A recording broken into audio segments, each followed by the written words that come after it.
Hi everyone, my name is Alex, and I'm excited to be here and share some experience about C++. When I was chatting to Tristan or Tom, I suggested one subject which I'm fond of, which is C++ standard library, containers and algorithms it has, and I decided I'll try to give a quick intro.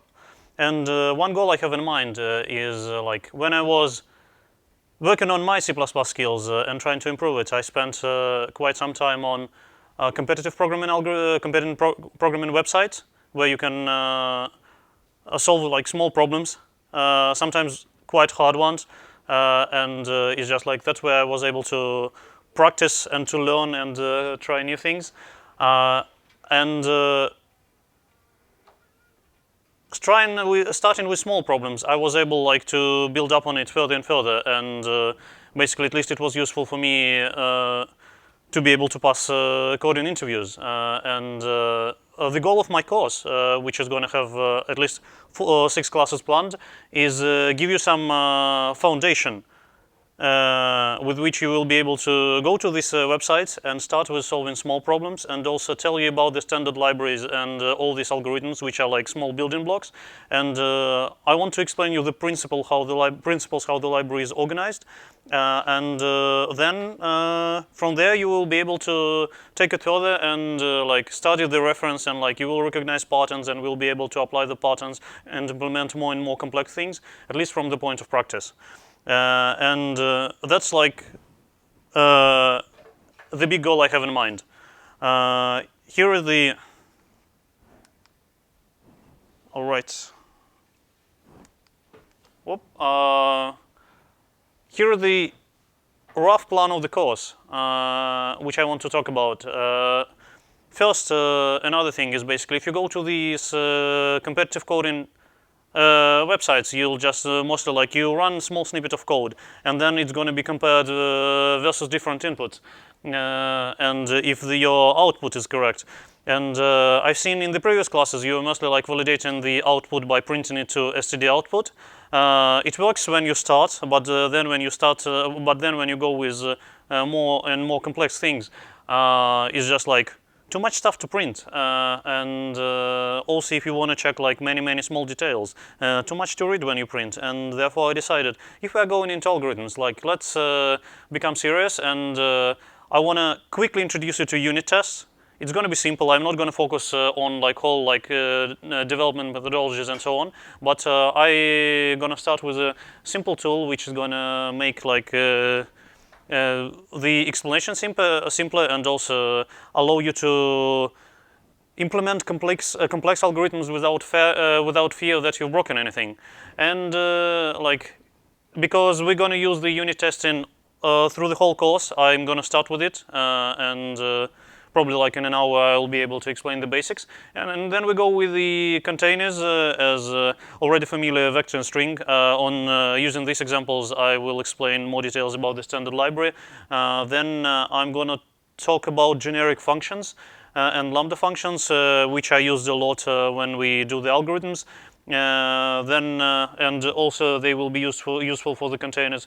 Then I'm going to talk about more advanced containers, which are basically the most important probably is unordered map, also known as just map or dictionary or hash map in other languages, which allows you to look up elements in your dictionary. And also there are other related containers as like ordered map and set types. And I plan to go through like groups of algorithms which are difficult to structure up front, but there are a few subjects to talk about. And that's the rough plan of the course, which also is subject to change. Another thing which I like want to give to this course is I will be trying to introduce new things and new material via solving like small problems as you could do in the competitive programming websites. And it says competitive programming, but in general, like it's just about simple it starts with very simple problem solving. You don't need to go like really competitive from the beginning, and I quite recommend it to practice. And therefore, like that's one of the examples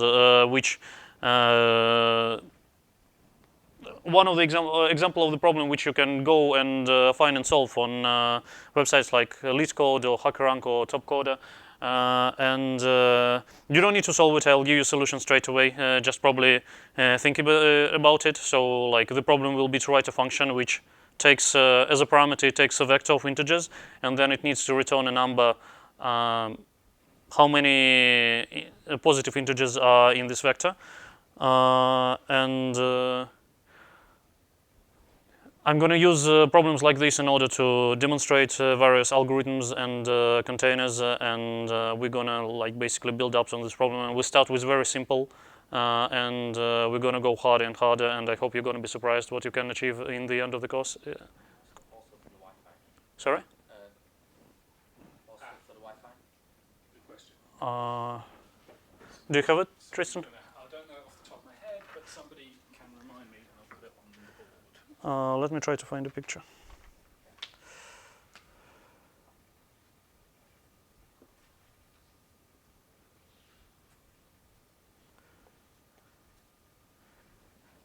Here it is. Hang on.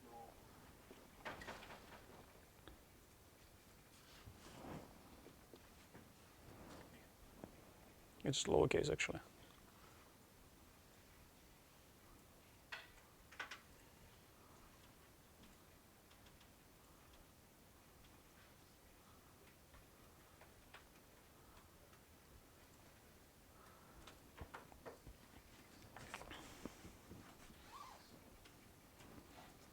Is that okay? So the network you want is ULAW guest.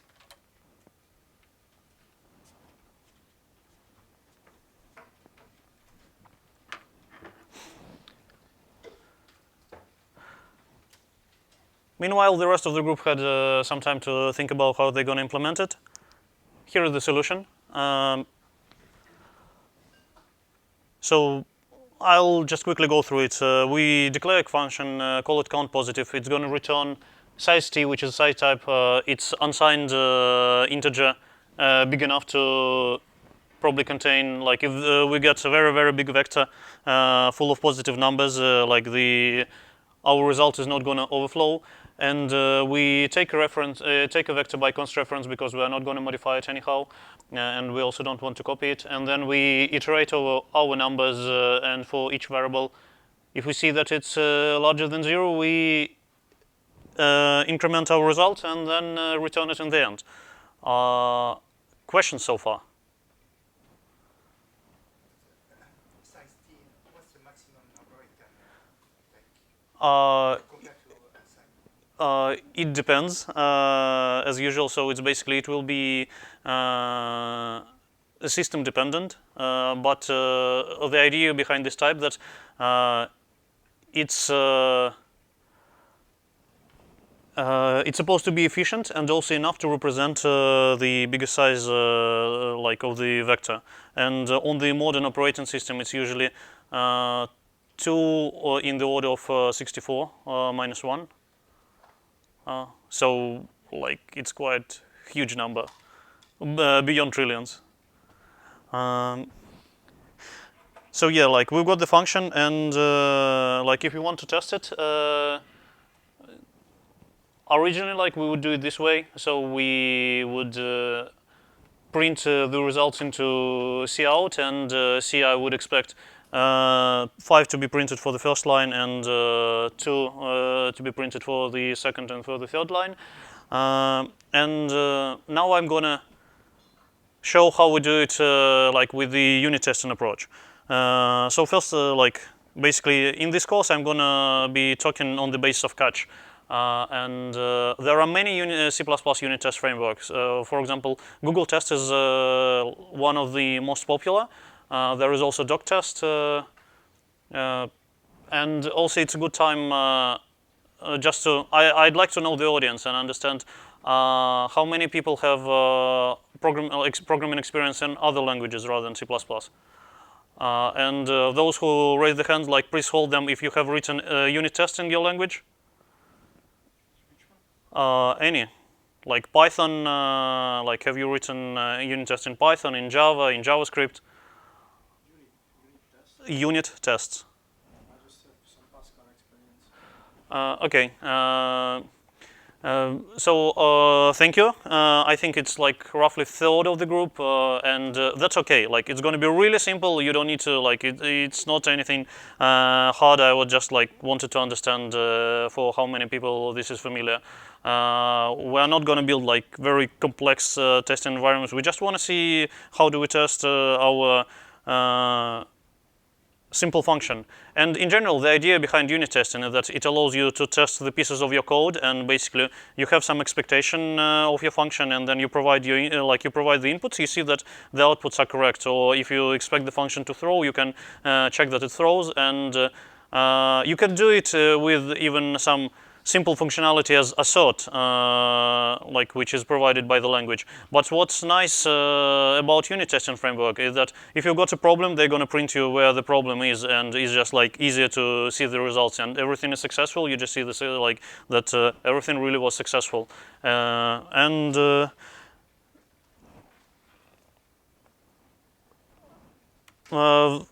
Basically, that's an example of how do we implement the thing with catch. This is actually the entire program. So this is the entire source file needed to re-implement the same thing we had a few slides ago, but with catch, and it's really cool. As I mentioned on the previous slide, you will need to go find catch project on GitHub and go to their releases and download catch.hpp file. It's what's very convenient about catch and how, for example, Google Tests is different is that one header file is enough for you to start. Therefore, basically, you go to the website, you download the header file, you put it in your folder, you can include it immediately in your CPP file. And there you go, you can start writing unit tests like this. So the new words here are test case and check, check, check. And I will go through it in a few minutes. First, another bit of setup. As you may have noticed, we don't have main function here. And that's another convenient thing when you want to quickly start with catch, is just basically it will create the main function for you automatically as long as you before include ask catch config main, yeah, there we go. Then we need to include vector in order to implement our function. The rest is just like the language functionality, and then a few bits of the catch framework. All our tests are going to be broken in test cases. Test cases are usually named, and therefore, you use keyword. In terms of C++, it's going to be a macro, but we don't know. We don't need these details. You just test case. In parentheses, you give the name of the test. What are we testing? We're testing how we count positive numbers. So that's the name. It can be any string, and then you put a pair of braces, and there you need to type the code. In our case, we don't need to do any setup, and in my future slides, you're gonna see some extra material. So, we're also gonna be building up on it, but it's all seems intuitive. And here, if you want to check something, so here we're checking that the result of our operation is equal to 5. We basically type it as it is. So we have a check macro with parentheses and semicolon in the end, and inside we put our expectation as we invoke count positive function and check that the result it returns is equal to 5. On a different set of arguments, we expect different results. And it's valid C++ code. And what's good about it, if I run it and as the next bit, I'm going to have a little bit of practice slide, so I will encourage you to go and download and try to run something. If I run it, it will print that all the tests have passed. If my expectations are violated somehow, it will also nicely print about it and tell me where do I need to look. Questions here? Can you check for a wrong answer? So if you put, say, a floating number into the count positive arguments. The question was, can I check? So if you said check The question was, can I check for floating point numbers for like wrong answer? If it compiles, then I can check like at least the behavior. For example, I can check that the function doesn't throw, which is at least you can take the approach of garbage in, garbage out. So like I'm not sure what should be the behavior on floating points, but if it compiles, then if it's legal C++ code in the end, I can check for it, and also at least I can check that it doesn't throw. Another question. To a certain extent, because basically the vector is composed from initialized list to be correct. Basically, in this case, if you put like, if you did like 1.02345, that's just it's gonna convert the double into an int, as far as I know. So it wouldn't really be. It's gonna do the conversion to an int, and that's not really something you can test. Because as you can see, that function expects a vector of ints.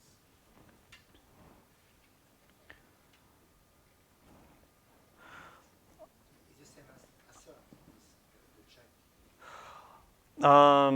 It's a bit cooler because it captures the wrong results and like it can delay, for example, printing them. It doesn't explode immediately. I'll go into these details a bit later. But the thing is that if this check fails, we're still gonna check the remaining two, and with the sort, you're gonna stop on the first error. So that's the advantage. But it also has like an equivalent of assert, and I'll give these details later. So for now, like I want to have a small practice break, and because like we're gonna be like I'm gonna have a lot of examples based on catch, and also the exercises which we are gonna do further will be based on catch. I would like to spend some time for people to try to set it up, and if there are any questions, like we'll just address it immediately. So I want to just make sure that the approach is clear and we don't have any obvious obstacles.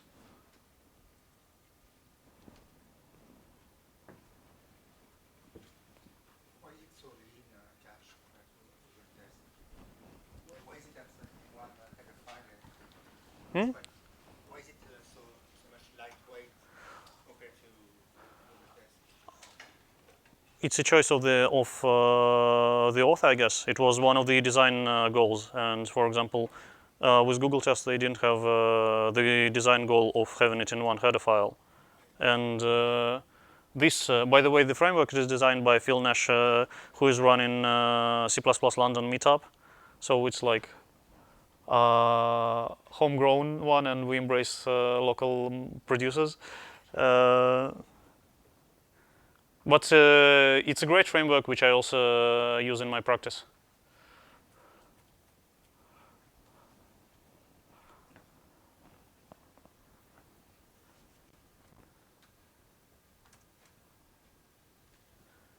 I think interesting.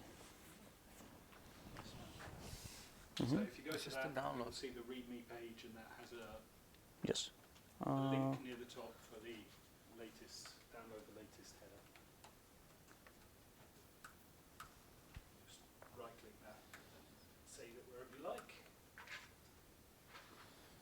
And then create a new project in C Live. If you go to releases, for example, Is it better to save it and with the page while we grab this file, and So what I would do is just, every time you make a new project, copy the header into that project. in terms of location on the just save it. Just save it, and basically every time you create a new project, just copy it to the folder. Project, have its own copy of Click this. save So you can have and the master Hmm? copy wherever you like. click save and open. You still can cancel and re-download it. How can I cancel it now? Probably escape.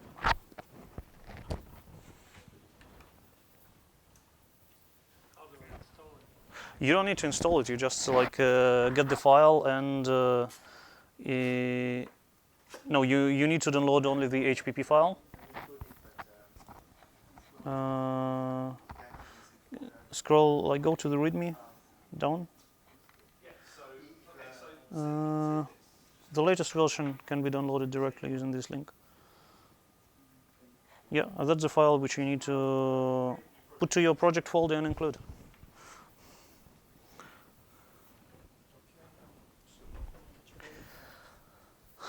Now you need to create a project and include basically that's the code you need to make, and it's just like you have a CPP file which has this code, and the catch.hpp needs to be in the same folder.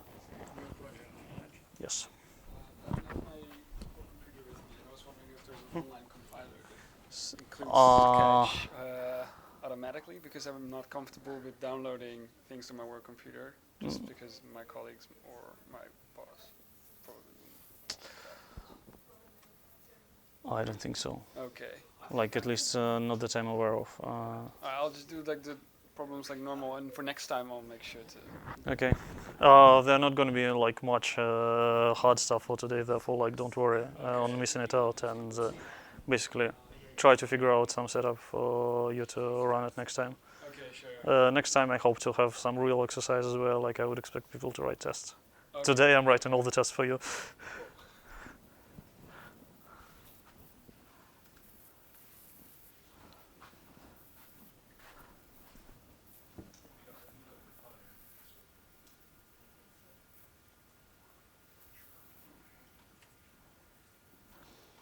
Anyone has problem finding the file? Basically just copy it into the project folder. So if you're using C-Line, you can actually just drag and drop it from your downloads folder into the project listing of that.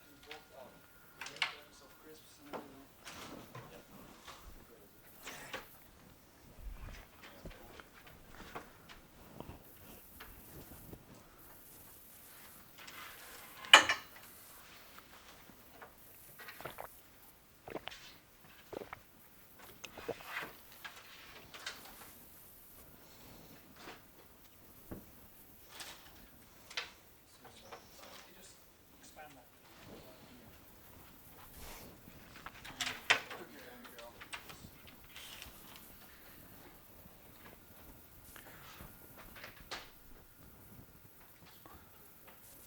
So anyone who has a problem like finding the file and downloading it?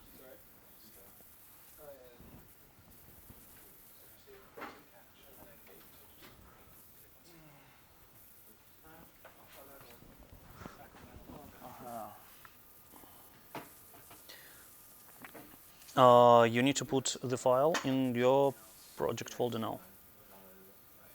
I don't understand.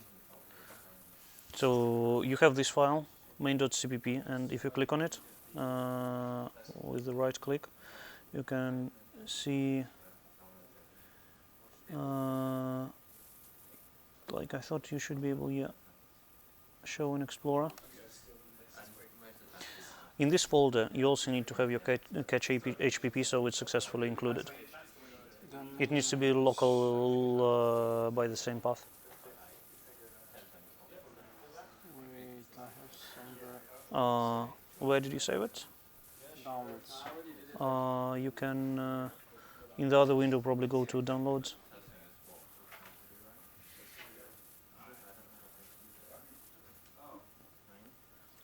Just open another Explorer and downloads is on the side.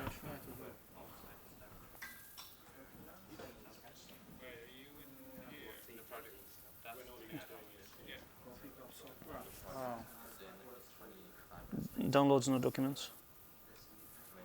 Yeah, copy this.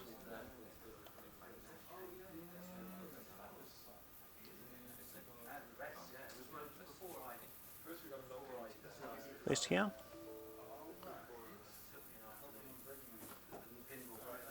And should work now. I'm trying to go to the directory of cache. That's the parent. Yeah, that's one.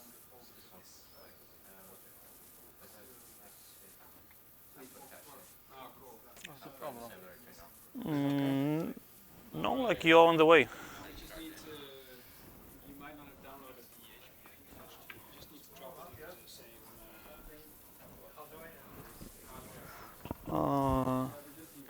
can do just copy. So if you copy it here and right click on untitled,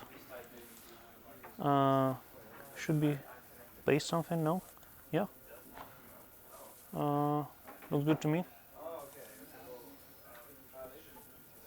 You don't need to look into it actually. So you need quotes when you include. It's either like includes don't work without quotes or angle brackets.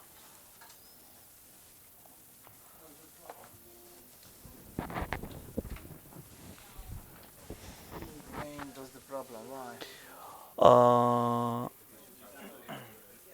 Because you have catch config main, which means that it's already declared main. So you need to delete this. There is no main here. It's all test cases. Now try to write the test case.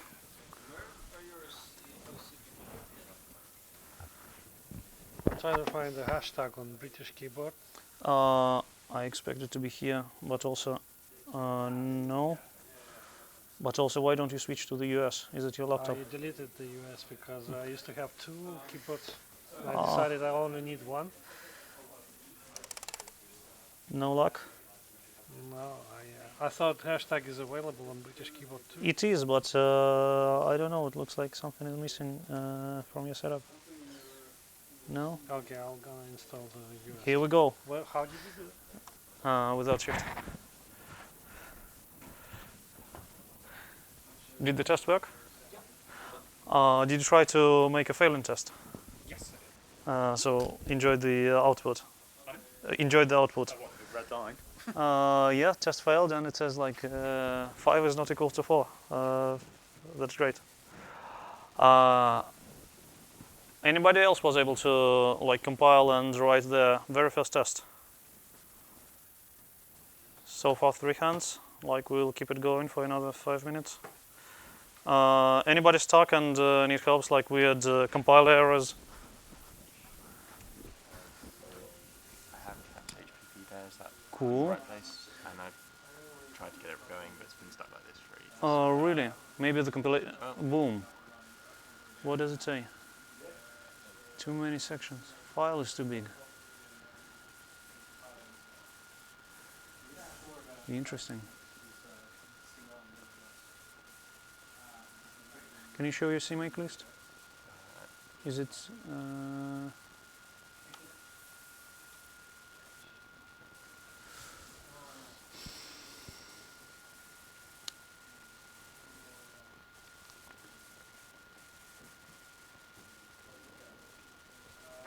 Wait, what's happening? So you need to type exactly what you're doing. This is weird. Could you try building again?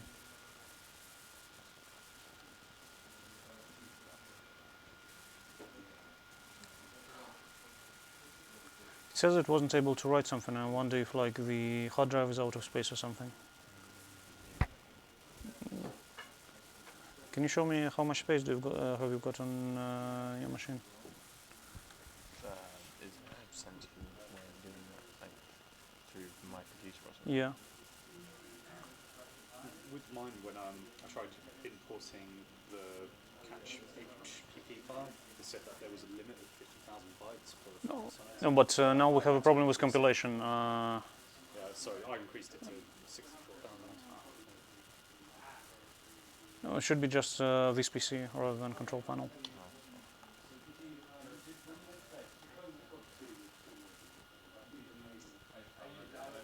Yeah.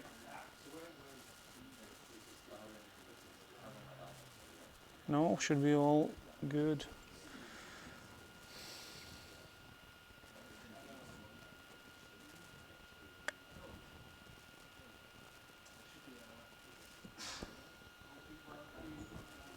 This is really, really strange.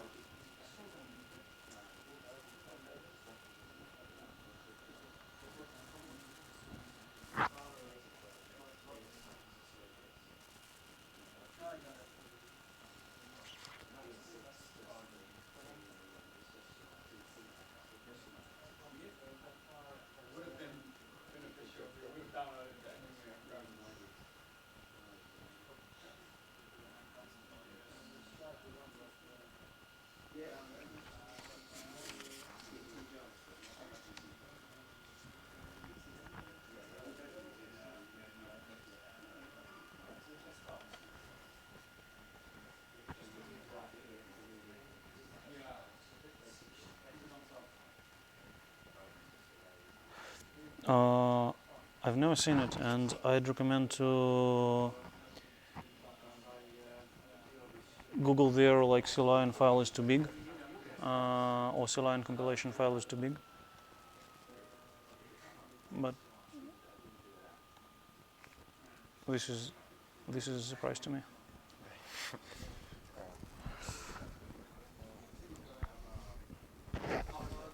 Function called in check. So you can't just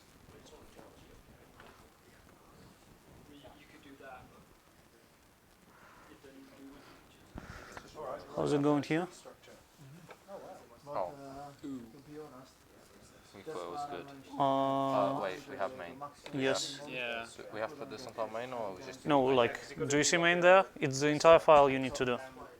Show me your include. Catch config main is important, so it defines its own main. You don't need IOStream anymore. What kind of tree structure? binary. Well, this is a binary, but technically the other for 3. Oh, okay. Good. For those who manage to compile, try to change in the condition and see how it fails to see the output.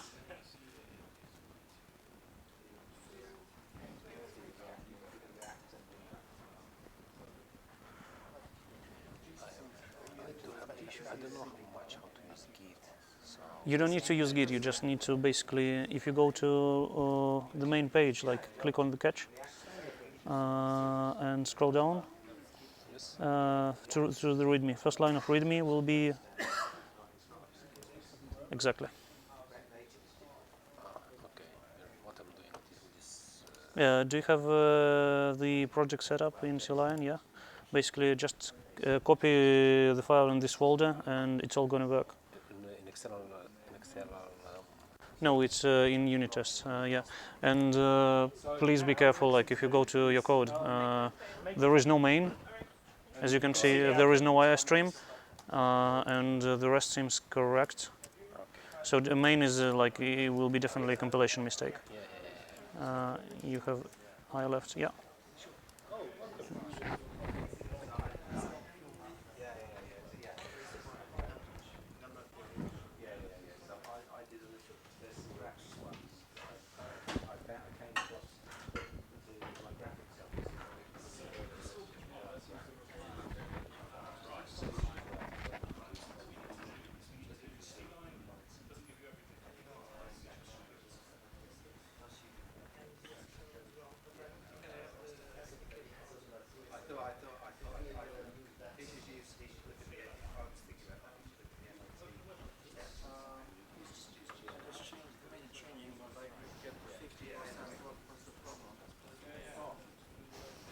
This is what I made. Mm-hmm. Is it okay? And that's what I got. I think it's still working. It usually says build completed, so it's really takes a long time to build. I don't know how to initialize, because in general, if I run from there, program. You can stop it and rebuild, like there is stop button. Yeah. Press it and try. Now you should be. You pressed it too many times, so like you can. Now it's going to swap. Basically, you don't need. Again, boom. And now you should be able to run it. So just like there, it was saying that it's building something, and you pressed it too many times. So press run and let it build completely. So, CLion, which is the editor, and then there are 3 different components.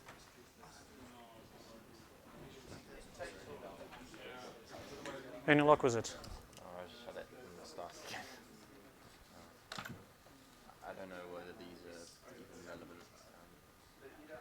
I also wonder if it's just like looks like a laptop is starving for some resources, and I wonder if like closing Chrome may help, as CLion is quite hungry and compilation may be quite hungry.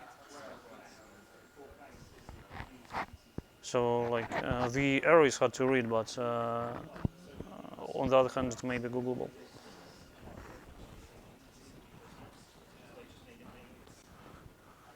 Takes a long time to come out with something like half a minute or something. Okay. Takes such a long time. It's unbelievable.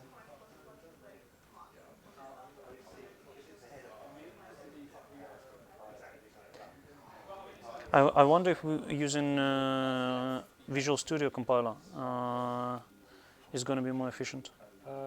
I can do that, but I don't know where this window's going. Where do I write the code? No, the thing is that also you can configure, like you can Google how to configure CLI and to use the Visual Studio compiler in itself, and it's just basically the time is consumed by the compiler, and maybe changing the compiler will help. So you're still thinking. It's it's Lincoln, right? This is really long.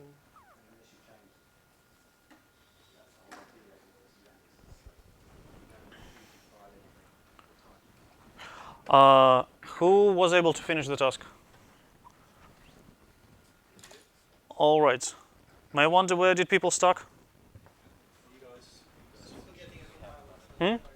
Ah, okay. What are the problems like people got? Like, did you finish everything? Yeah.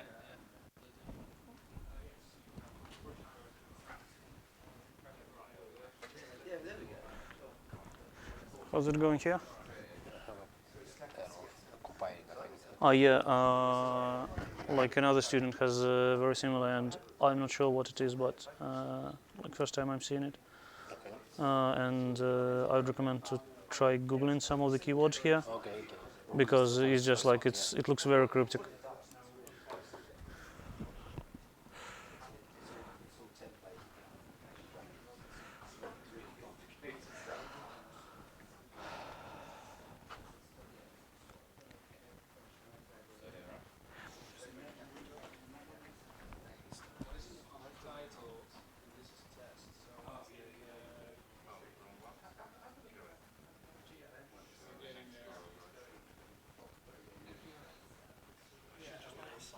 So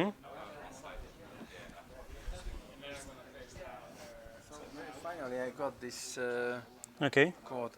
Can I show you something? I've done a different type of experiment. Oh wow, that's probably why it's taken so long. Like you have so many lines, Ryan, and like I would really recommend to close most of those which you don't use, Okay. because it's very memory hungry, and that's why one of the reasons why it's.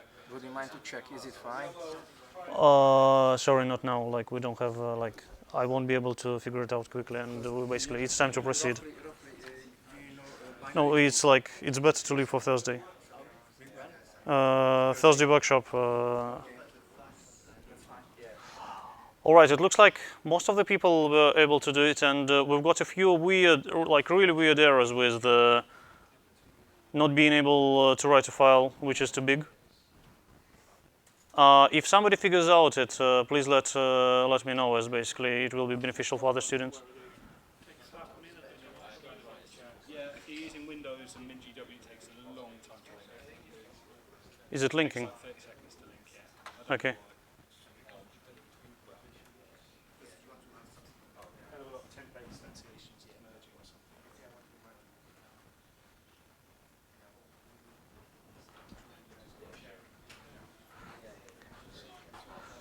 Let's proceed now. So I'm gonna explain just a bit more details about how can we use catch, and like I'll mention a few basic features. The idea that's like now you have the website, and there is more documentation there if you're curious. For our exploration, like I just want to explain a few basic concepts it has. As I said here, if you define this, it will create its own main function, and therefore you don't need to do any setup. All the test cases start with the test case, and the basic checking thing is check. And you also can try like try doing something more complex here. And in this case, you can have multiple check statements in the same file and in the same test case. And now let's go through some examples.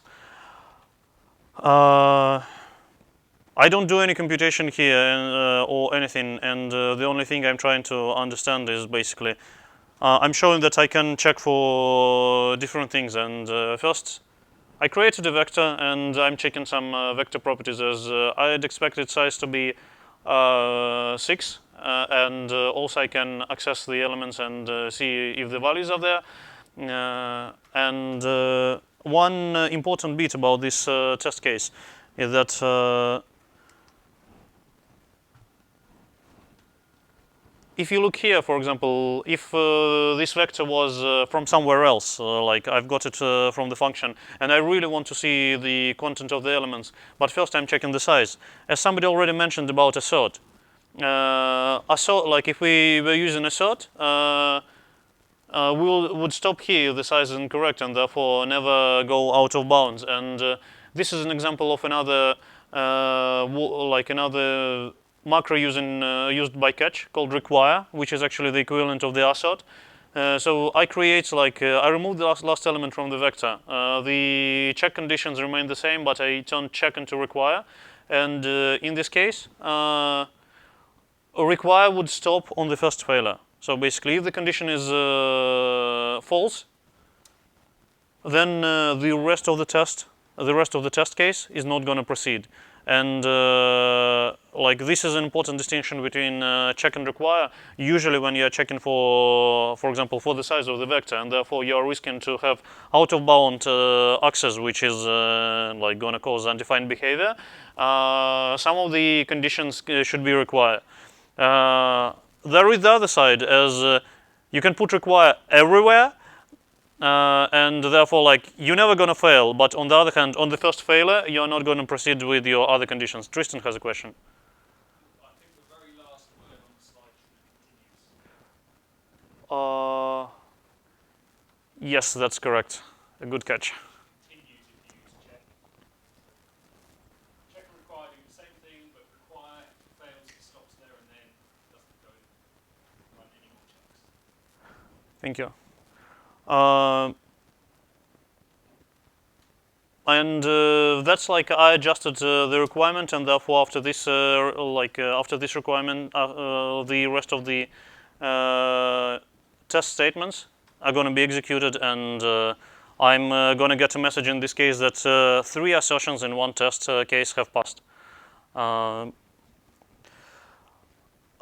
next bit I'm going to talk is sections. And this is a convenient bit when you need to do some setup of the test and then basically some destruction in the end of the test. The idea that I have kind of sections in the test. They are run independently, but they can share the common code. When this test example is being run, we're going to create a vector, and then we're going to go by this branch. So section would represent a branch basically, and then we stop and exit here, and not going to hit the next section. And you can imagine, if I didn't have the section blocks, these test statements won't make sense because I just cleared the vector and made it size 0. And when I add an element, and you see that this is a valid test, this is going to pass, and you can just type it and see how it works, and also play with sections. The idea that this code, this section, is run independently of this section. Everything what comes on top is actually the shared code. Another important bit that you can nest the section. So, for example, you can have another section inside the section, and basically you can have bits of the test where you then does branching. But for each branch, the code is going to run independently, and the test is going to be run from the beginning. There is no magic. All the code is just basically being run from the beginning, and the framework is going to magically define how many branches are there in your test and go after each branch and make sure that it's run. And in the end, the number of assertions you're going to see in the final run will be collected out of all the branches. In some cases where where I need examples with non-trivial setup, and also just like for sake of saving space on the slide, I'm going to use sections, and I will remind you, but anyway, like I wanted to introduce you, so like these sections will run your code independently. Very convenient for common setup, and then basically different modifications and the checks. Catch supports like also some advanced macros in BDD style, which are like synonyms to sections, but as it's not essential, as it's not necessary, I'm gonna leave for those who like really gonna use it for the examples which like for basic example which we need here. Just working with section is gonna be fine. And that's all I wanted to share about catch. I'm going to use it a lot in my slides, and I want to, like, because we're going to build harder and harder algorithms, I would encourage you to write simple unit tests instead of doing std output, so you can see which check is wrong, and also like you can immediately spot the problem, and it's very easy to see all the details about the properties of your function that you expected. Very easy to examine a vector, for example, and we'll see it. And the 2 bits I explained like in this part is that check when you hit the check condition, if it's wrong, the test will keep going. On require, it's going to stop. And also for parallel branches with the same shared setup code, it's useful to use sections. And that's it for this part.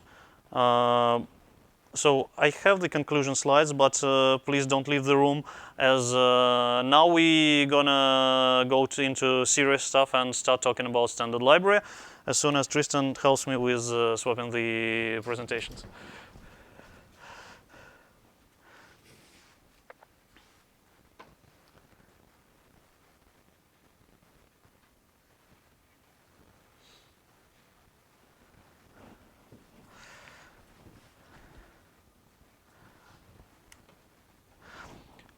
All right, so that's again the content of the module.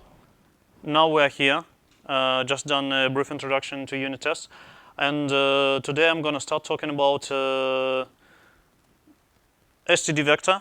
That's a basic container which is already familiar to you, and most of the, like, I will show some patterns of the API here, and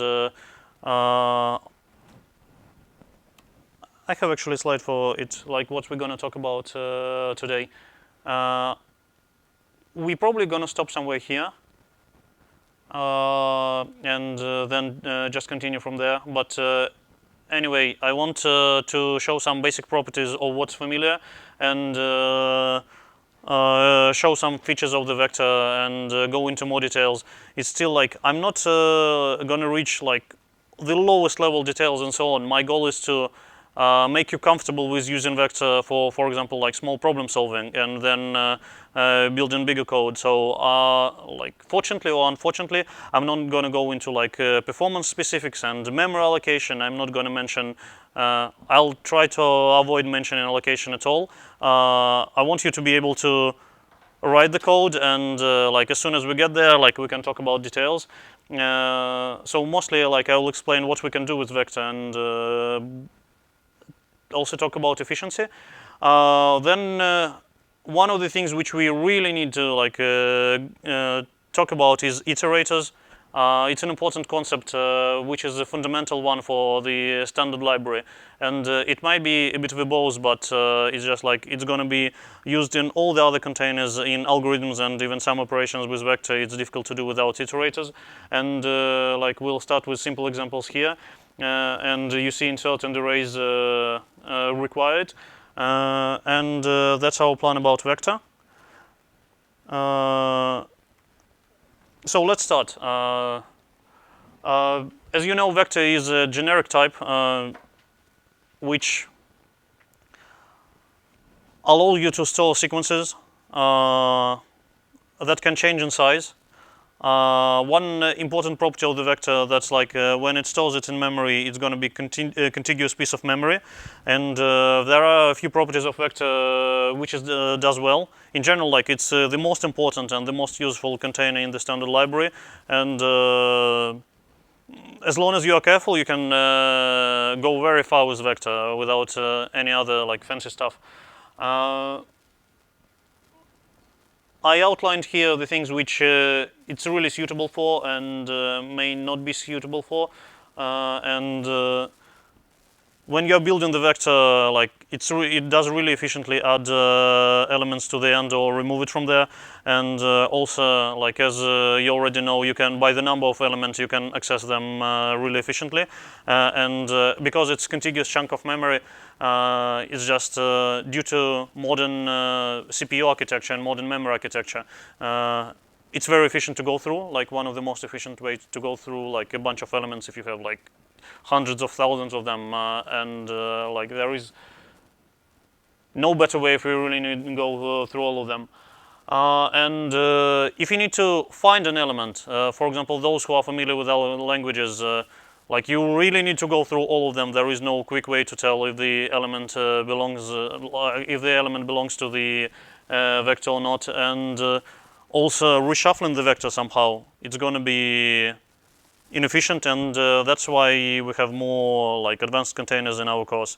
And first, as like I started talking here about efficiency, and when I'm going to be talking about more advanced containers and about algorithms, we're going to be bringing up efficiency a lot, and therefore from the beginning, while we're talking on simple matters, I want to talk about algorithmic complexity.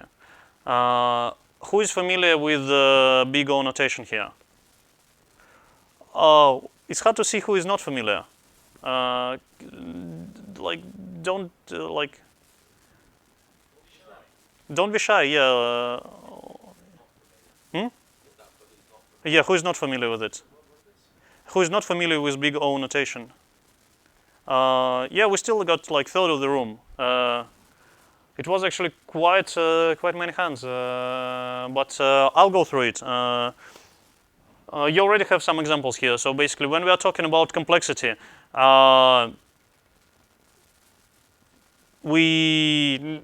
are different measures of how complex things are.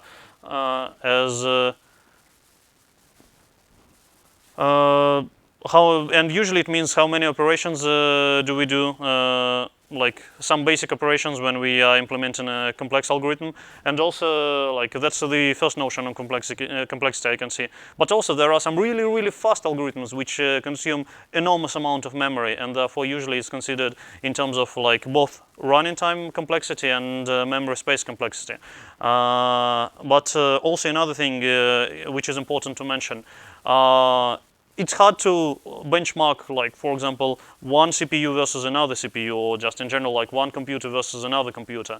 But there are some fundamental principles which, if you have like efficient algorithm, that's like on big inputs, doesn't do many operations per one element, that's going to be efficient everywhere. Like computers can be faster or slower, but in general, like your algorithm will be efficient. And same, like we are not talking about megabytes. We are just talking about, like for example, is it like one piece of memory per an element, or basically you can go so-called quadratically. For example, when for each pair of element in your vector, you need a piece of memory, and there is a mathematical notation for it, what is big O, and there are like examples. I'll probably go through example first, and then we'll try to explain the mathematical notation. So when we're talking about running time, it's always like, so it's O. Big O is always like O of n or some other properties of n, where n is a number of elements in our input. And the idea that on small size input, anything is likely to be fast. And the problems begin when your input size starts growing. And for example, you can imagine how many documents are in Google search engine, and therefore like the algorithms need to be really efficient with the growth of the input size. And I brought like few real life examples, as for example, I have a notepad with some notes, and if I remember that I had someone's phone number here, and basically I need to go through all the pages. And the bigger my notepad is, like the more pages I need to look through, and basically the number of operations I need to do is going to be growing linearly with the size of my notepad.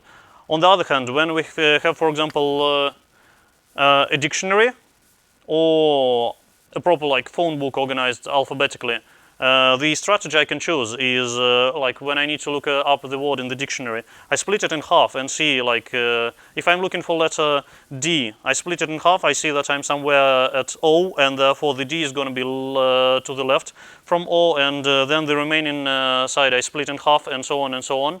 And it's a thing which is called logarithm, and basically what I like about, like, I'm not going to go into details, but what I like about it, with the growth of the size, the logarithmic thing like grows really slowly. Like, for example, if I have a dictionary of 1,000 pages, it's going to be only 10 splits, 10 lookups which I need in order to find a particular word, and it will go to 11 only like when I like past the 1,000, but until 2,000 it's only like stays at 11. So that's the speed of growth of logarithm. So it's really efficient. And another example, like when if you just Google it, it always returns you like in constant time, no matter what you Google. So you get a response in fixed time. And in this case, we say it's O of 1. And then we come to the mathematical notation. So it's basically, it's going to be the function which is in the parentheses multiplied by a constant. So there are going to be some constant which just multiplied which times the function is going to be the upper bound of the function of the complexity. So it's fair to say if something is by this definition, because n squared is going to be bigger than n. It's fair to say if something is O of n, it's also like O of n squared. But because we've got beta estimate, we run with the beta estimate.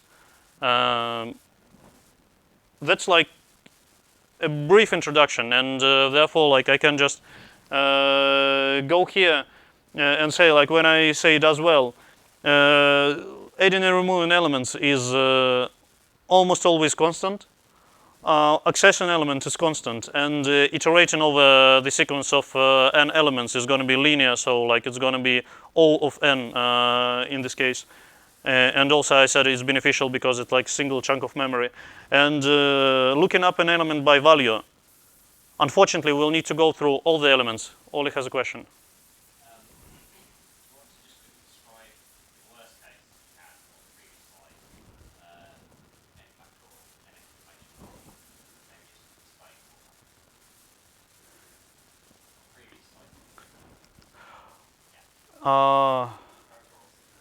I struggle to remember like the examples of algorithms from the top of my head. Yeah, fair. Do you have like an example of algorithm which would behave like this?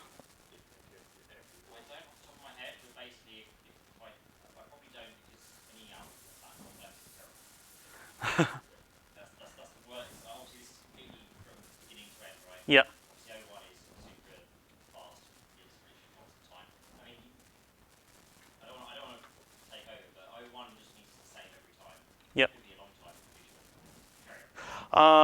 Yeah, like it's a good suggestion to go through all the examples, and they're basically ordered like from good to worst, and it's just like as Ole said, this is constant time, roughly the same time every time. Logarithmic just like grows really slow with your input, and you can go very far, and it's still like it's really far from the constant time. Linear is like kind of the benchmark. If you can keep it linear, that's good. And for some problems, like you cannot escape linear, either time or space. N square is, for example, sometimes you need to compare each element with each element. That's going to be like for n elements, you need to look up through n elements. That's how you got n square. n cube is the same, but like for whatever reason you need, for example, look for pair of elements for each element and so on, and then it goes exponential and goes really horrible, as it was called out, because basically for two you have for one element you like have two operations, then it goes 4, 8, 16, and in 10 elements it goes to like 1,000 operation. In 20 elements it's way past somewhere around million, and so on and so on. And like with still small size inputs, we've got like very large number of operations, and n factorial, like who does know what factorial is? All right, I'll explain as factorial is a short notation for example, 5 factorial is 1 times 2 times 3 times 4 times 5, ends on 5. And n factorial is basically multiplications of all the natural numbers up to that number. And if you try to make a plot of this function, it also goes really fast, and I think it's faster than the 2 order of n. Tristan, you had a question? Okay. So yeah, basically here I was saying that this is as good as it can be, and if you need to look up, you'll have to go through all the elements in order to see is it there or not. Maybe like if it's there, you can stop, and if you know that you should have only one, you can stop halfway. But it's still like it's going to be half of the number of elements on average, and that's why you can cap it with O of n. Ole? Those of you who are on our Slack, I'm about to paste a nice graph that shows you how these various big O complexities get worse. So you can see that ON, for example, is just a nice straight line increase in the number of elements you've got. If you're not on our Slack, get on there and then you'll be able to see it. Thank you. I also think there's actually proposals of sort of one of the challenges is factorial. Factorial computation, I guess. Yeah, it's a classic. And you get a timeout if you try and brute force it. Uh, So you have to use other algorithms. I see. So it's an interesting challenge to actually explore that yourself. Actually. I think you can compute factorial in linear time, and You can. and you can be even more efficient. Like there is a trick to do it even more efficiently, but it's like a very neat algorithmic trick as far as I remember. But still, like. But it's interesting exercise to do and actually see how much it takes. Okay. And yeah, basically adding and removing elements will also require, like, if you add from the middle, you'll need to reshuffle half of the vector, and therefore, like, it takes linear, while handling elements at the end is really efficient. And When you say it's an algorithm is O n square, is it the typical case or the worst case? it also depends, because sometimes you say average complexity is O of n square, and sometimes people say worst case complexity is O of n square. Like The notation bit O is it for average? usually people clarify when they're talking, so like either it's explicitly stated or it depends on the context. So it can be both, and you can why it can be both. For example, if you're just processing big amount of data, and in general, like you know that mostly you're going to be hitting average case, and you don't care about granularity. You really only care about the average case complexity. If you are doing some real-time operating system, or like for example for flight control or for self-driving car, you really care about your worst case scenario, and in this case you need to have guarantees that algorithm never exceeds a certain running time, and you cannot stall the algorithm by crafting some edge case input. Therefore, like the answer is depends on the context, and usually, like it's a correct question to ask all the time. For example, for adding and removing, it's an average case because sometimes it needs to grow and become linear, but because of the implementation, it's called amortized constant, as basically in most of the cases it's going to be constant. and over a multiple of operations it appears to be constant. If your data set is smaller, Mm-hmm. you don't care about the big O. Probably you don't. To account the smaller orders. Unless your algorithm is, for example, exponential or factorial complexity, because in this case even that's going to be a problem. Ole? Alternatively, your data set might be small, but you might be required to operate on that small data set very, very frequently, repeatedly potentially, Mm-hmm. and then obviously there's no difference to you, right? Because you're going to operate on a small data set a lot. You still want the most efficient algorithm, so that all those iterations will add up.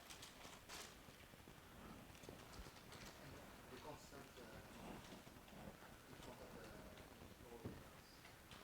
Potentially, so potentially you could have an O1 algorithm that, even though it takes a fixed amount of time, is in total greater than, say, a linear algorithm, just because that constant time is a higher amount of time than the linear one. So constant time is guaranteed to be 10 seconds every time, right? So if you have then a linear algorithm, the number of elements will take 5 seconds, and it's cheaper to use the linear one. If, however, you've got so many elements that it now goes past 10 seconds, obviously you go back to your O1 for example. So it depends on the data set you're working with. It's all a matter of strategization, effectively. You do need to benchmark to know your data. May I have a quick interruption, because I was about to suggest like a big interruption, as we've been here for an hour and we have another hour to go. As I learned from Scott Myers, it's just like hard to sit longer than an hour and a half, and I don't want everyone to be like kind of stretching and willing to go in 30 minutes. Therefore, I would say we have a 5-minute break now. Please stretch, like walk a bit, and therefore like fill your lungs with the oxygen and come refreshed in 5 minutes. We're gonna start. Well, let's do H sharp.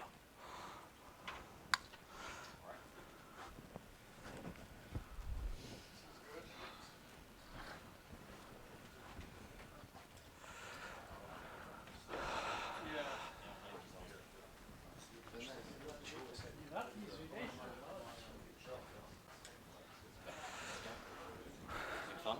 Yes.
All right, we're going to start in a minute. Do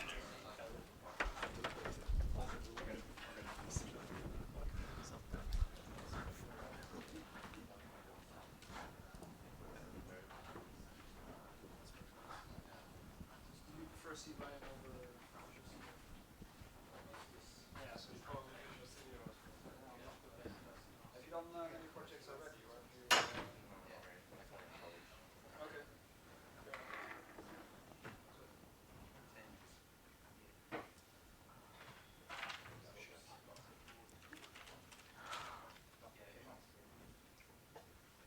Those of you who were struggling to compile the very first test example on Windows, one student has found a solution and like just watch Slack channel for some advice. Like it's gonna come there in a few minutes, I guess. Maybe that can help. Hmm? So if anyone's got a problem, just call one of us out and we can help you fix it.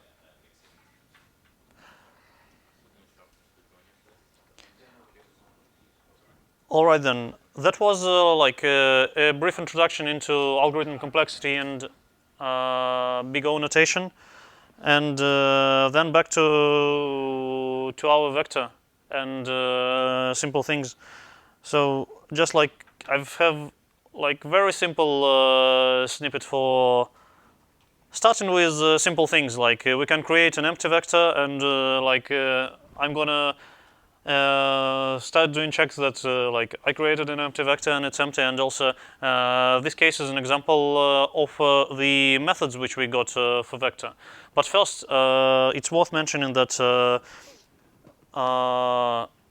vector is a generic container, and you need to like in general, like you need to specify which type, what is the type of the elements the vector is containing, and it's based on the C++ templates, but it's not necessary to go into details about templates in order to explain how standard library containers work.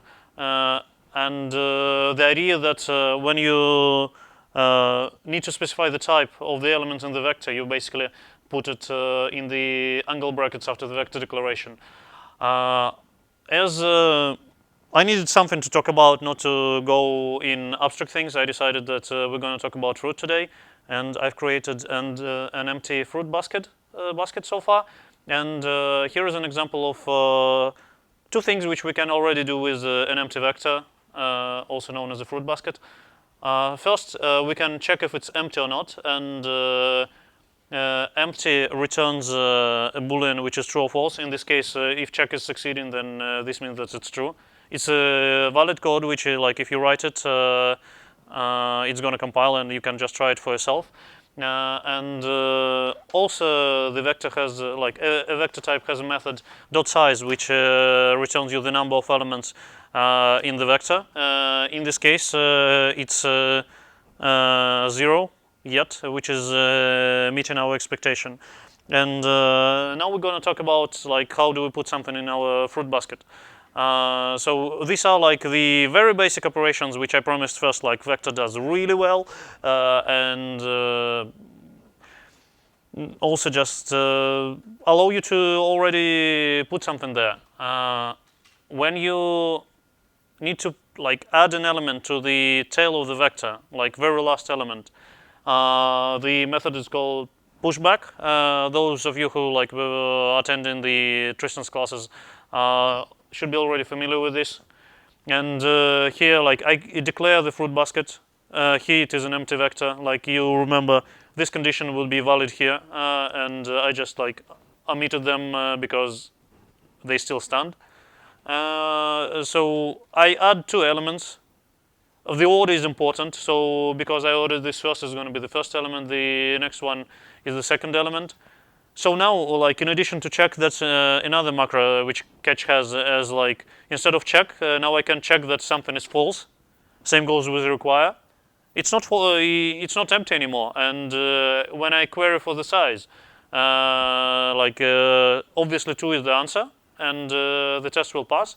And I can see if the elements which are strings here, like I didn't put enough effort into encode real fruit type, so like we can go with fruit description, and the elements here are in order, and we can access them by square brackets, and the index of the number, the elements are so-called zero indexes, so zero indexed. So like the first element index is 0 and so on, and the last element will be always like the size -1. And when I'm accessing them, another thing, like in this case, I can not only read them but also write them. And assignment works as like for typical variables. And if I've put an orange, like I replaced apple with orange, then the second element, indexed 1, is going to be orange. Ole? Quick point. So when you check that the size is equal to 2, that's an example of where it might be better to require that it's 2, because if for some reason it was smaller, then the following check statements on 0 or 1 could potentially crash due to undefined behavior. That's a good shout, and I hope other people also spotted it as we like just went over the similar example a few slides ago. The comment was that this check, basically either of this check better be require rather than check. So like if the size is not 2, we're not trying to access the elements which might not be there. Although on the other hand, it's just like in this simple example, I wouldn't expect any surprises. But require is good from the point of yes, if something went wrong, your test never crashes, and it always concludes with a reasonable summary. When your test is crashing, it's just harder to investigate, and therefore try to avoid undefined behavior, and in these cases prefer require to check. Any questions on adding elements and accessing elements? Can we access less elements with -1? No, we don't have such a convenient here as like people may know in Python, for example, or in other languages. You can go from the back of the vector. In this case, we don't have such a thing. It always needs to be a positive number. Oli has. So it doesn't, technically speaking, a negative number will do something. Unlike languages like Python, there is no wraparound, right? You're expecting it to wrap around. It does not wrap around. So this can have use cases. If I have a pointer to the middle of some data, I can use -1. It's just going to be 1 before wherever I'm currently pointing. The 0 is where I'm currently at, -1 is just behind that. Obviously, in the case of this vector, the first real element starts at 0. So by doing -1, I would be trying to access before the beginning. It's most likely just going to crash. Can you do any form of slicing? By slicing, you mean? Not, for example, you just want to take the first 3 elements of an array. You can, but it's not as easy as it would be in other languages. Not that easy. It's going to be verbose, and basically the reason for one of the reasons for this is like you actually have full control of like when you copy something and so on, and you need to do it explicitly so far. There are going to be some changes in like new C++ standard, and I'm going to talk about things like this actually like further down this slide, but it's just like slicing. There is no one single operation for slicing. You need to explicitly tell from here to here, please like create another vector or something like this. That's like one of the ways how it goes. If you apply on the full class form, Sorry? if you apply the method back Okay.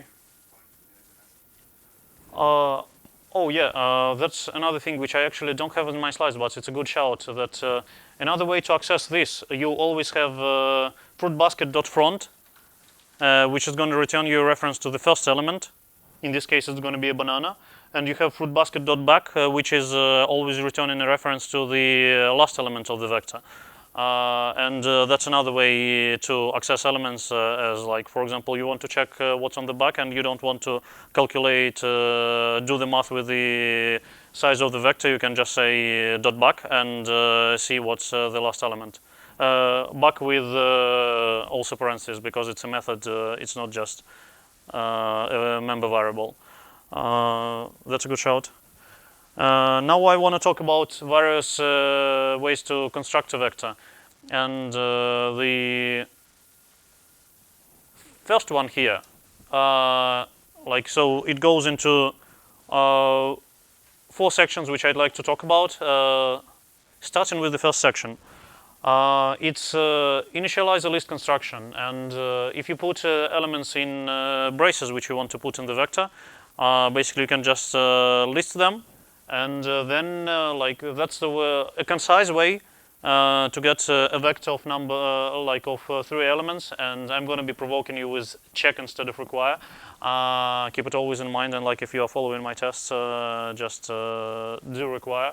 I'm then following to check the order of the elements, and as we listed them there, they are present and can be accessed.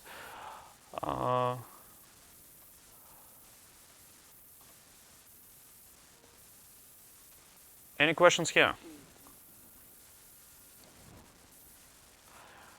Then we go further. It's like this looks very natural, but there are many other ways to construct a vector, and in the end, there is no special syntax. One thing I'd like to point out about the standard library, it is, you can say it's separate from the language and separate from the compiler.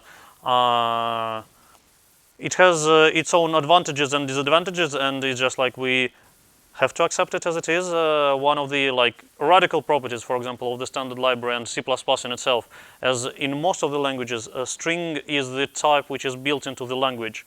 In case of C++, string doesn't belong to the language. It's not implemented by the compiler. It's implemented as just normal C++ code, which is very verbose and so on, but still it's a C++ code, and you can click when you include string, you can click on the include file, and you can see all the source code.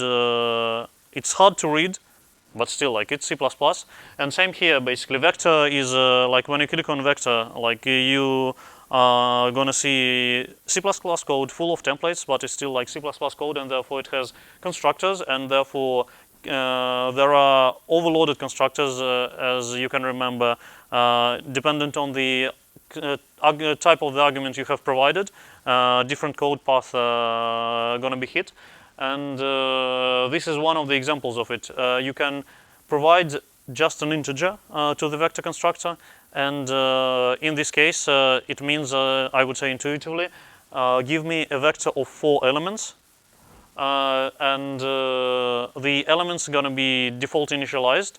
In case of standard string, they will be initialized with the empty string, and therefore, I've created basket full of nothing. And I say, give me 4 empty strings basically, and I've got string with the size of I've got a vector with the size of 4, and all the elements are the same. They are separate elements, and all of them has been default initialized. And basically, I could assign any of them, and therefore, replace them with something. But at least, I don't need to care about the size of the vector in this case. I don't need to push back anything. I just created them and can start addressing them if necessary. So that's creating just default initialized element. Questions? The next example probably speaks for itself, as basically in addition to the number, you can provide what do you want to initialize with.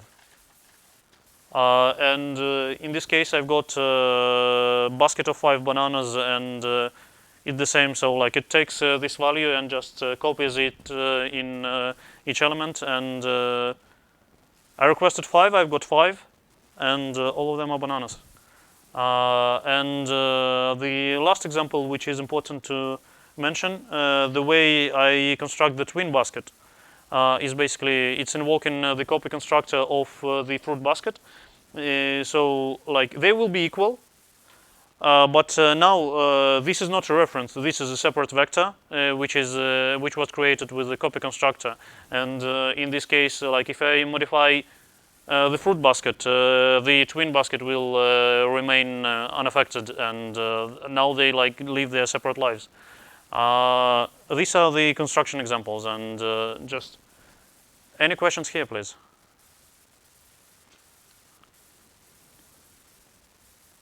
Is everyone clear on the difference between using a list when you're constructing a vector, as on the first line, or calling the constructor as in the past? One's with curly braces, and one's with round brackets.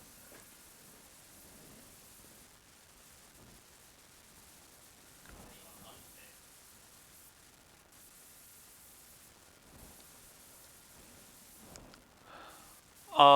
The next thing I would like to mention is there is a safer way to access elements in the vector,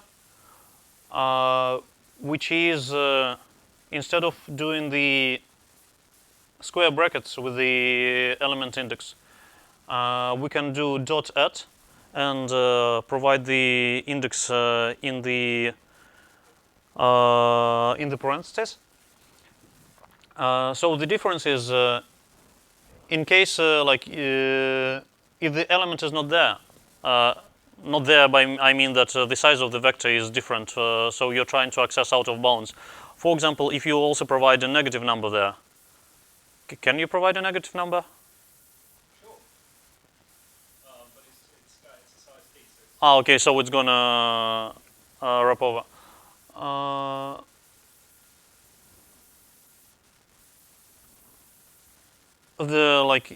If you try to access, like I have a commented out example, if you try to access the element with index 3, which is supposed to be like the fourth element, it's not there. And in this case, it's a risky thing called undefined behavior. And I like how Marshall Claw phrases it, that it can make your program crash, it can write something to your disk, it can delete everything from your disk, it can even like make my cat pregnant, and I don't even have a cat. And therefore, reasoning like what I would like to say, reasoning about what's going to happen in undefined behavior is not a good idea, and it's going to behave differently, and consequences can be really unexpected. Therefore, try to avoid it. And for sake of just safe access, if you have uncertainty about what you are doing, or you want like double security, there is the at method, and at least the behavior there, the behavior there can be bad, but at least it's defined, and therefore you'll get a nice error when you try to access an element that is beyond the vector size, and the vector is going to throw you out of range exception. How many people are familiar with the concept of exceptions, maybe from other languages? It's like half of the audience. It's not necessary to go into details, because one of the things is just like something is going to be printed, and at least you'll see like usually in most of the operating systems when you run it, you're gonna like your program is still like gonna terminate, but it will say out of range in some way. The thing is that good thing about exceptions, like if you just go and read them, and like it's a similar concept in many languages, that you can also catch them and therefore provide some additional error handling, for example. Usually you should be more careful, like, and you shouldn't go out of bounds anyway. But if you did accidentally, if you did it with at, you can have a method somehow, like have a part of code in your program which is gonna catch this exception and tell, hey, the program has stopped because we've got out of bounds error, and this behavior is completely defined, and this is a thing which you can rely on, because on the other case, it's not necessarily that the program gonna crash. it might run successfully here and even return you something. There might be some like 0 or some garbage memory, but it may work this time. It may not work the next time, and you don't want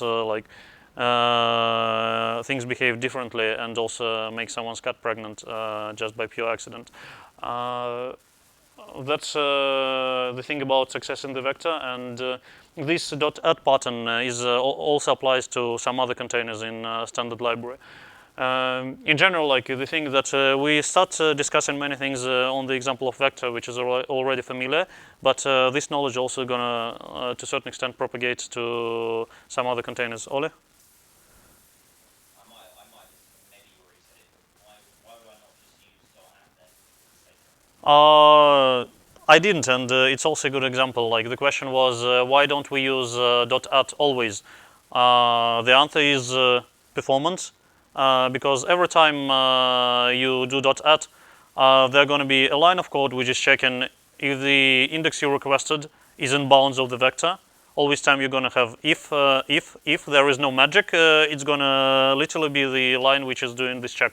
Like in case if it's expensive for you, you would prefer just direct access, which cuts this conditional thing. Can you sometimes make the same argument against standard vector and standard array? Sorry? Standard vector versus standard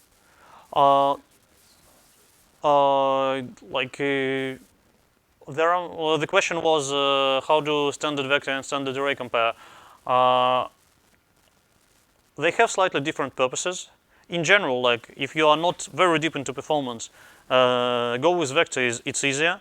One limitation which array has, at the point of declaration, you already need to know how many elements are there. You just need to put the number there, and you cannot change it anyhow. They are allocated in memory slightly differently, and you can have performance benefits of using standard array if you know the size in advance. But in most of the cases, going with vector is just good enough, and you can escape with this. When you've got a problem and you see that you often creating a new vector and so on, and it's just like the same list of elements, you can probably see if array will help you there. But also general recommendation about performance: don't try to change things before you have profiled and really proven that that's where you spend most of the time, because that's just basic of profiling and optimization. You might be looking for performance in wrong place, and there might be some other obvious hotspot which you just can easily improve and gain much more in your execution time. Next bit, another thing, as we said, vector is a container which holds the sequence which can change dynamically, and sometimes it's you prefer not to add elements or remove elements by one, but basically change the size in a batch. For this we have the resize method. In this test I have two cases. In one case I resize to the larger size, and in the next case I resize to the smaller size. We started with 2 elements. I say, can you make it 3, please? If we make it 3, then the rest of the elements are going to be default constructed. And what's important, we still have our banana and our apple in the basket. They don't go anywhere.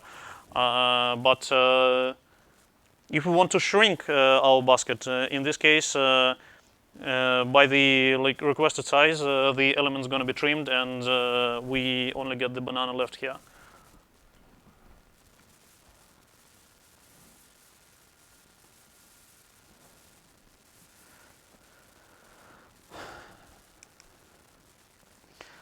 And here we come to iterators, and I would wonder how everyone is doing, as it's going to be a tricky topic to dive in, and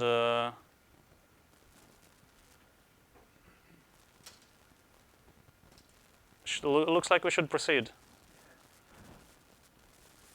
All right then, we'll probably give it a go, and we'll reiterate the next time. As like I'm not sure that we will be able to finish, but anyway, let's try it. So iterators is a very important concept in the standard library. Also, like my goal is to I don't want all the details here. I want to try to explain it briefly so we can start using them immediately and have a lot of fun and make a lot of mistakes with iterators. So what's iterator?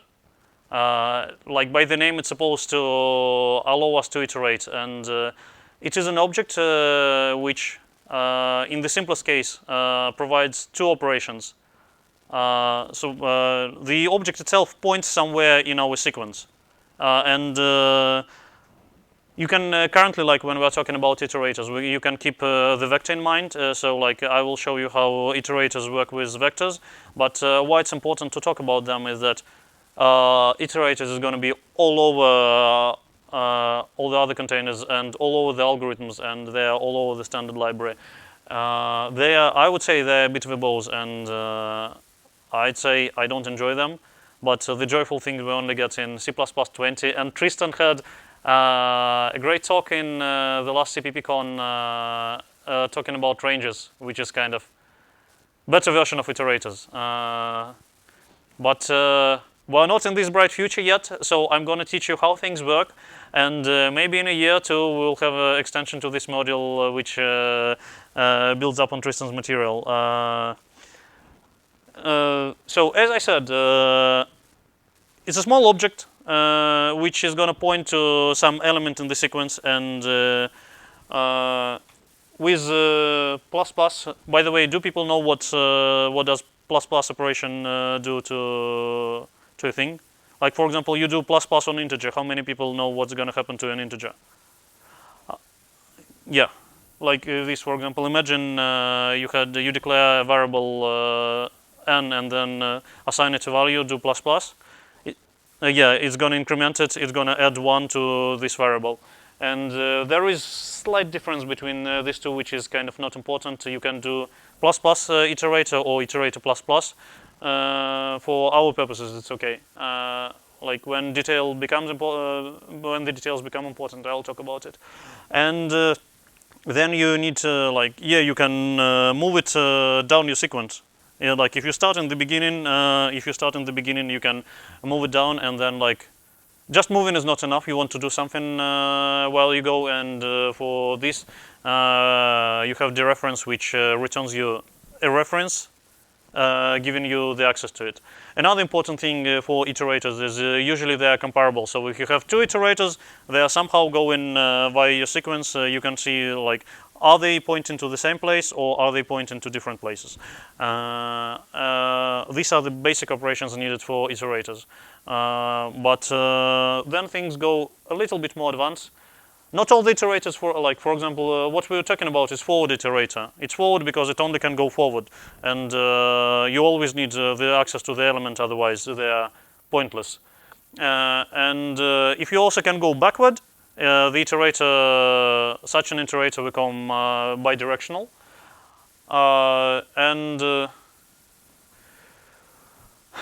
I'm talking very abstract stuff, therefore, I wonder who is still with me.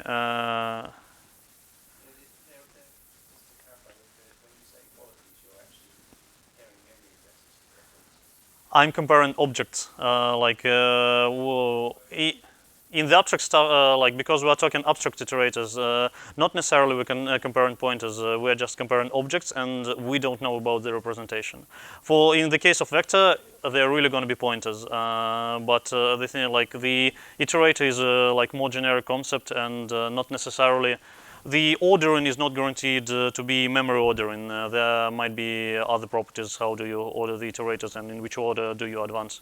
In case of vector, because vector is just a single chunk of memory, yes, you can consider them as pointers. So, for example, when you're doing more complicated, when you're doing equality check, Yeah. what are you actually comparing then? C++ will just have some, it depends on iterator implementation is the answer.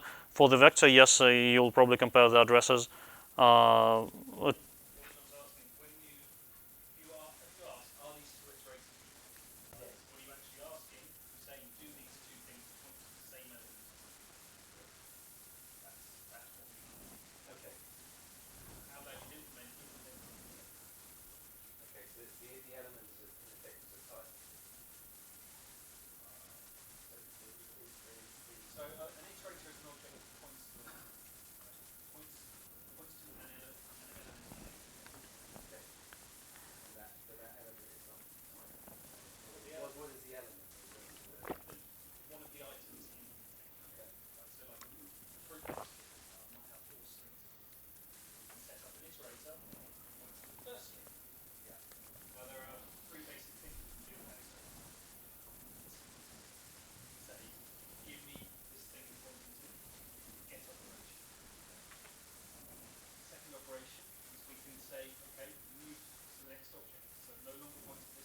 Yeah, but another trick is that in standard library we never actually have to deal with like raw memory addresses.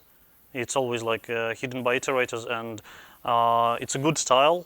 Try to implement your algorithms and so on just in the terms of the iterators rather than memory addresses. In this case, you can apply them to various containers and it's still going to work. So far we've done with bidirectional iterator, and now let's talk about random access. It's like iterator is called random access iterator when it has more operations allowed on it, and you don't need to go element by element by element. You can jump by multiple elements back and forth, and also with two, like if you have two iterators, you can not only compare them for equality, but also first you can take the distance between the iterators, and it can be either positive or negative. So how far one is ahead of another. And because you have distance, immediately you get ordered comparison with a strict and non-strict ordered comparison. And another neat thing is like one way to get an element is just, instead of doing this, add something and then dereference, you can just use operator square brackets. Another bit of terminology here, orthogonal to what we have here, is that iterator is called constant and mutable if you can only read or both read and write by dereferencing. And while explaining this, just a second, when we're gonna deal with vector, all the iterators which vector provides are random access. Therefore, like we have all the operations listed on this slide. The question. So iterators in this context, they're just the index. Well, here, or I mean, so standard vector is a sequence. no. Each here it's not a vector; it's an iterator. But when you basically But the iterator is just the index of vector. not exactly. It's an object which is pointing somewhere in the vector, but it's an object in itself, and it kind of it hides the index from you, and you don't have immediate access to the index. But I will, in the further examples, I will show you how you kind of can deduce the index. But the idea is to abstract away from the index, because in vector you have the index, but for example in dictionary you don't have the index. But when you're going via the elements, like you can iterate over all the elements without the notion of the index, and that's why iterators are just like more flexible concept rather than just indexing the elements. So sorry, so when you dereference the object with the iterator with an index, are you looking inside of that element? So if you've got banana and you do it 2, 1, in brackets 1, do you get A? Or do you get Because you went into a string, yes, but this is not looking into it's not accessing to the characters for like. Let me show you very basic example here. You may remember this function which we implemented before, and here's an example. It's movables, but just bear with me, which demonstrates how do I go over the vector using iterators instead of the range-based for loop. And there are two new things. Like basically, first, these are the operations we know. Like we increase the iterator, increment the iterator, and that's how we dereference the iterator and access an element. And then what we need to, like, we don't care about the type of the iterator, so we say it's author. And then the vector has a method called .begin, which returns the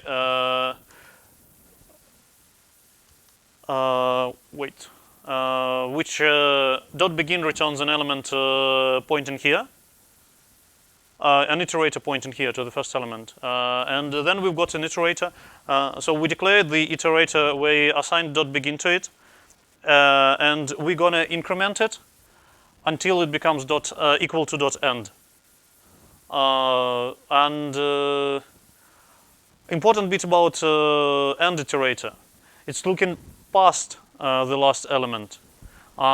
It's a like generic convention which is coming from C language, and I like it's convention used all over the standard library, and it's better if you write your code like the same way. You can say it could have been possible like to include this thing, but it's just like in all the containers and all the algorithms, and it's like the tradition comes from old times. So like programmers don't like surprises at all. The pointer to the end, or the iterator pointing to the end, is going to be passed to the container. And basically when we meet, like when our iterator increases to the point that it's equal to the end, we know that we passed the container. We don't go into loop body. We just like quit and know that we are done with the job. So So if I put stood out if square bracket 0 inside that loop, if I get a 1. yes. Star if square bracket 0. Not star it. I would just recommend forgetting about the square bracket separation. Yeah. It's a weird thing. I don't really know it's there. I would recommend just. I also just discovered it when I was preparing Tristan, and I've never. No, it's you're looking inside. Yeah. No, you're not looking. No, it's odd. It's weird. It's there for compatibility with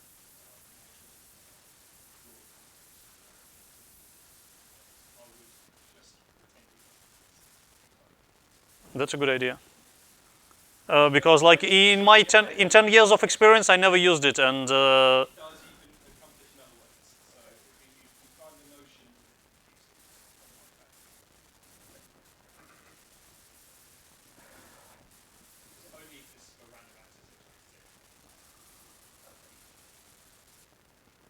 questions on this example?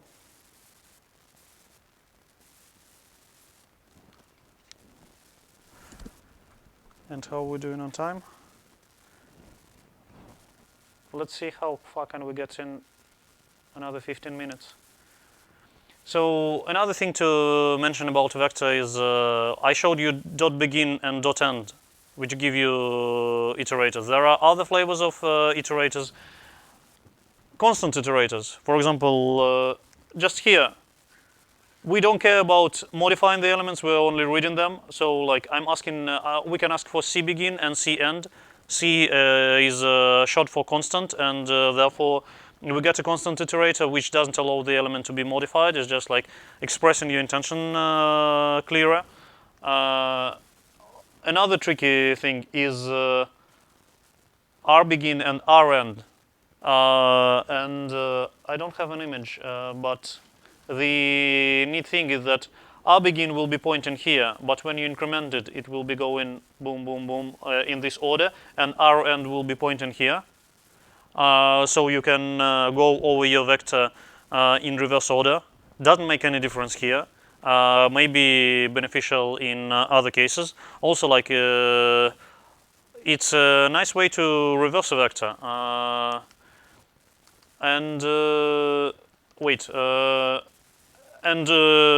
By combination of these two things, you can have CR begin and CR end if you are not modifying when you're going in reverse order. Yeah, here we've been here, and now I will show you. Now we know everything about iterator, almost everything. Like basically, we are armed with one of the like most fundamental concepts of the standard library, and we're going to be using many times through our course, starting right now. I'm going to try to insert elements, and here we're going to do some interesting math. Start with fruit baskets of 2 elements. And the thing is that before, I only showed you the way to insert to the end. Now it's a way to insert in the middle. In this example, I insert persimmon somewhere, like we'll get to the details. And then you can see that persimmon is between banana and apple. It's not in the it's not in the end of the vector. What have I done here? So insert as an argument takes the position where you want to find your element, and the other elements are going to be moved further in the vector. So I get begin will point to banana, begin +1 is the iterator pointing on apple, and then I say move everything like past this point to the right and plug my persimmon right after banana. That's the example of insert. Another way I can do insert, and this is kind of slicing, basically. So for the purpose of slicing, you can use a couple of iterators, and here I do like this insert. What it does, it's like I say insert to the end, basically really to the end, and it's all going to be appended. As you see, all the oranges go to the end of the vector. And the thing is, I take bag of oranges dot begin, bag of oranges dot end, and as you know, it's like we've got 3 oranges in this bag. And the entire vector is being copied there, but we can like it can be any part of this vector. So we could set like from begin +2, or like we could subtract from the end, and in this case we'll take the slice. And one thing I also like forgot to mention is you can like another important thing, you can construct a vector from the couple of iterators pointing to anywhere. It can be a vector, it can be any other container, which we will talk about like in future lessons. That's another way of doing slicing in this case. A question?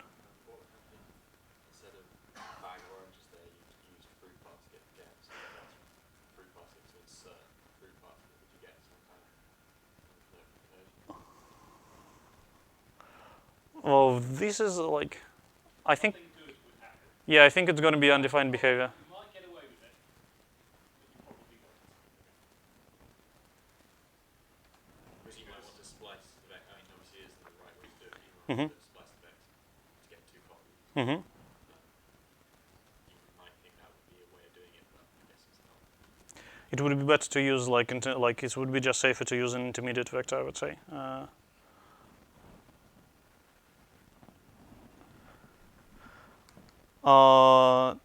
Now we're gonna go the opposite direction, and we're gonna start removing stuff. For removal, the method is called erase, and another thing which like I mentioned here, and I will be mentioning many times during the lessons as for different containers, the methods name are the same if they are doing a similar thing. And erase takes like there are multiple options which you can what you can do with erase, and one is again you can take one iterator what you can remove, what you want to remove. In this case, is like removes one element, and here because like I didn't want to bother composing my basket again and again, I took advantage of the sections, and this is an example how I remove the range from my vector. So if I say like I just don't want these elements anymore from here to here, I can express them as a range, and it's a bit more efficient than removing them one by one, because it can say, all right, those are not needed, and then like shift the rest together, rather than removing one, shifting the rest, removing one more, shifting the rest. And another method which basically creates which removes everything from the vector is .clear. Very simple method. Is just the time has come with when we are talking about arrays. Questions here? Second one, on the first one there, can you do fruit basket dot end brackets -1? Yes. In this case, it works because we've got random access iterator, and it's all just fine. And in this case, you're going to remove apple. And it's perfectly valid. -2 then, basically. No, we. If you use persim, remove, do the same thing. Yes, fair. If you want to remove persimmon, then yes, it's going to be -2. For me, it just like feels intuitively safer to start from the begin to count from the beginning. But what you say for the vector is completely valid. Could you do something like with your iterator? Say I wanted to delete every even entry. So I want fruit basket that's 0 mod. Not that simple. With the algorithms, we're gonna get there. But so basically, vector doesn't provide you such an option out of the box. But there is some other thing which, coupled with vector, just does perfectly what you wanted. No. You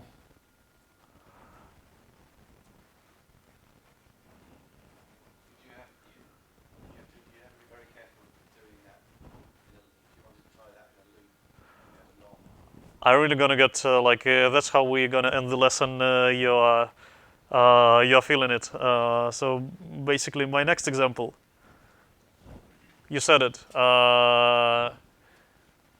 We're gonna get rid of any persimmon in our basket, and we're gonna do it in style. We're gonna do it we're gonna do it with iterators. That's how I would write it intuitively.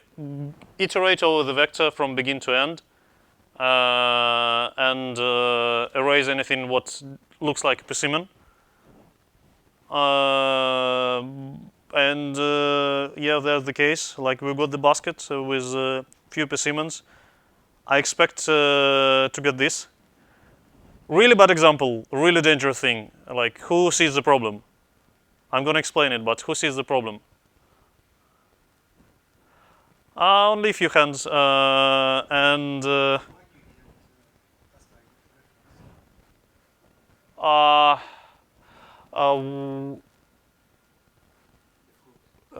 that's a good question. Because I'm modifying it, I wanted just to make a copy here, and therefore, like by having a copy, I immediately can modify it. I don't need to do extra manipulation for copying it. It's just kind of a short version of doing something. But I wanted not to modify the original basket. And here is a small point of the dangerous thing we are doing. So we are going over our vector, but as soon as we erase an element, it's going to be kind of invalidate the rest of the iterators, like past the vector, like past this iterator in the vector. So when we've done this, when we like I'm not sure what happened, because basically we were pointing here, and imagine we erase this, so all these things got squashed here, and then we plus our iterator, and I'm not sure which element is it pointing to, and the standard says that iterators past the vector are invalidated. Plus, it's like not that I'm keen to reason where does this addition go. And erase has a very helpful return value.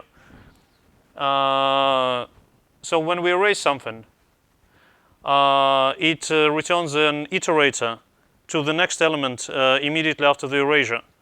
So when we removed persimmon, we will have an iterator, a valid iterator pointing to the next element which we're supposed to see. In this case, is going to be apple. And the way we're supposed to operate, I'm just going to show you again the difference. We removed plus iterator from there, and we'll have to do it manually if we haven't erased anything. And if we erase, if we just reassign the iterator to the thing which erase has returned. That's a very important thing. This code is now correct.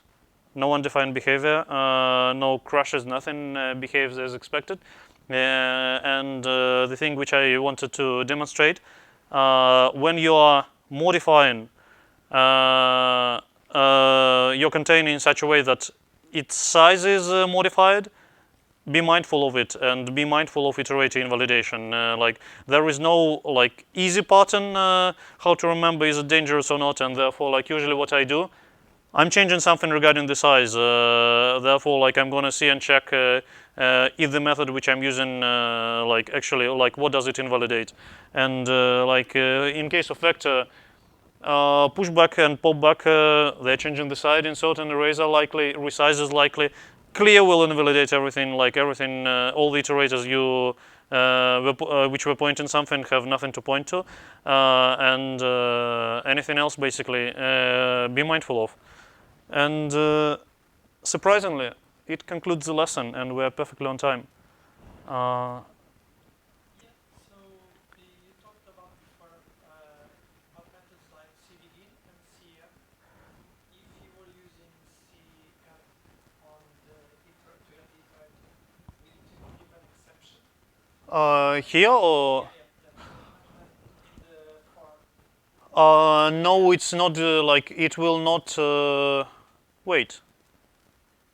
Can you use the like for? Because we are not modifying the element, it will work perfectly here. Like you can pass, you just like to arrays, you just need to tell, hey, remove this element, please, and it's gonna, like, I think it's gonna work okay. Yeah. Since C++ 11, that would work if you use CV and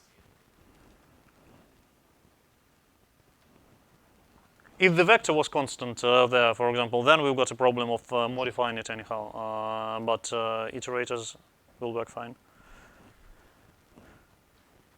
Any more questions? Because I'm gonna wrap up with the next slide and remind you what we've gone through today. Thank you for going through all this with me. We were talking about std vector, our best friend, the most basic and most generic container, which is efficient for storing variable size sequences. And we saw how to create things in various styles. We talked about .at. We talked about iterators in quite some depth, and also this allowed us to insert and erase elements from the middle of the vector. And we've spoken about iterator invalidation as a thing, and also the entire thing has started with setting up unit tests and doing some unit tests, and we'll keep going with them for the future examples. Thank you for being with me today, and this is it for today. If you, this is our common slide. If you are not on Slack, please go there and share your thoughts. I know I have to learn a lot, and I will appreciate any feedback, what you want to see, and in the future lessons and how you want them to go. And as all good things in London, we're gonna finish in the pub. Yes. So, first ever lesson. Thank you very, very much. Yeah.